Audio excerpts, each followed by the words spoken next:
안녕하세요. 김태훈의 현명한 투자자 방송 시작하겠습니다. 오늘은 우수 AMS라는 회사에서 다시 한번 말씀을 드리겠는데요. 이 회사는 조향 부품과 구동 부품을 제조하는 회사입니다. 즉 자동차 부품 회사라는 뜻이죠.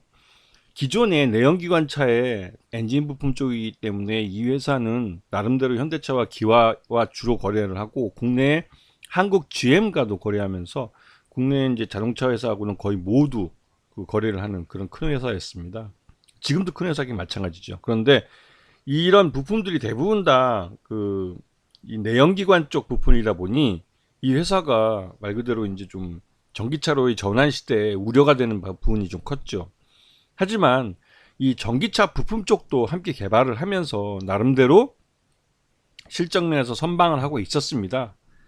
그리고 이 회사에 지금 올해 1분기, 그러니까 2분기까지 상반기 실적을 놓고 보면 구동 모듈과 조향 모듈이 전체 매출액의 44.59%를 차지하고 있습니다.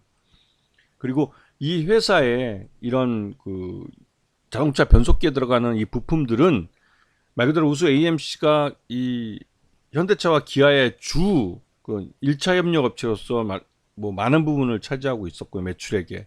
그런데 이제 이 전기차 부품으로 전환되면서 미래에 대한 불확실성이 있었지만 요번에 전기차용 2단 변속 시스템 기술 특허와 전기차용 일체형 구동 모듈 디자인 특허를 받으면서 전기차 부품업체로서의 변신을 성공적으로 하고 있다는 것을 시장에 인식시켜 준 겁니다.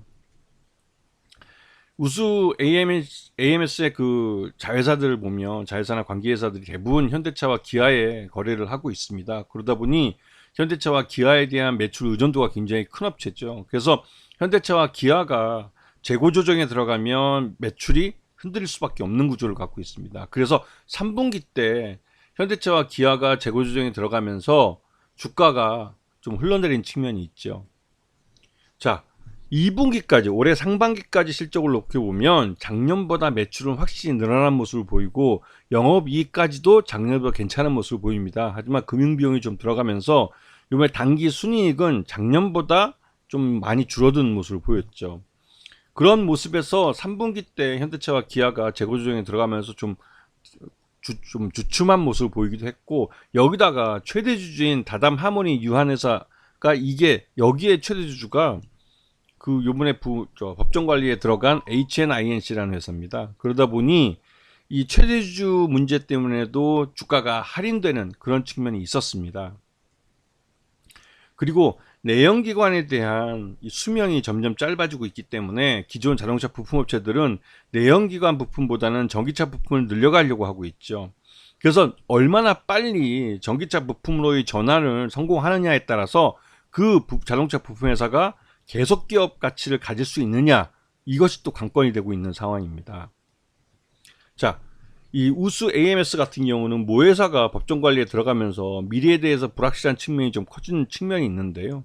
여기다가 이 3분기 때 주거래처인 현대차와 그 기아가 재고 조정에 들어가면서 실적이 둔화될 우려가 커졌습니다. 그래서 그에 대한 주가 반영이 거의 이미 끝났고요. 요번에 전기차용 부품에 대해서 국책과제지만 특허를 등록했다는 사실이 시장에서는 나름대로 우수 AMS가 전기차 부품업체로 차근차근 전환되고 있다는 인상을 주기에 충분했습니다. 그에 따라서 대기하고 있던 매수세가 유입된 측면이 있죠. 전반적으로 3분기는 현대차와 기아가 재고 조정을 하는 시기이기 때문에 자동차 부품업체들에게는 대부분 좀 어려운 시기입니다. 이 부분을 염두에 두시고 그 투자를 하실 때 감안하시면 나름대로 좋은 타이밍을 잡을 수 있을 거예요. 그리고 지난번 5월 달에 저도 이제 이 우수 AMS에 처음 방송을 해드린 적이 있는데, 그런 방송도 과거 돌아서 보시면 그 시기를 잘 맞춰 보시면 계절적으로 이 자동차 부품업체에 투자하는 타이밍을 아주 뭐 괜찮게 잡으실 수 있을 겁니다. 자, 오늘 방송 여기서 마치겠습니다. 감사합니다.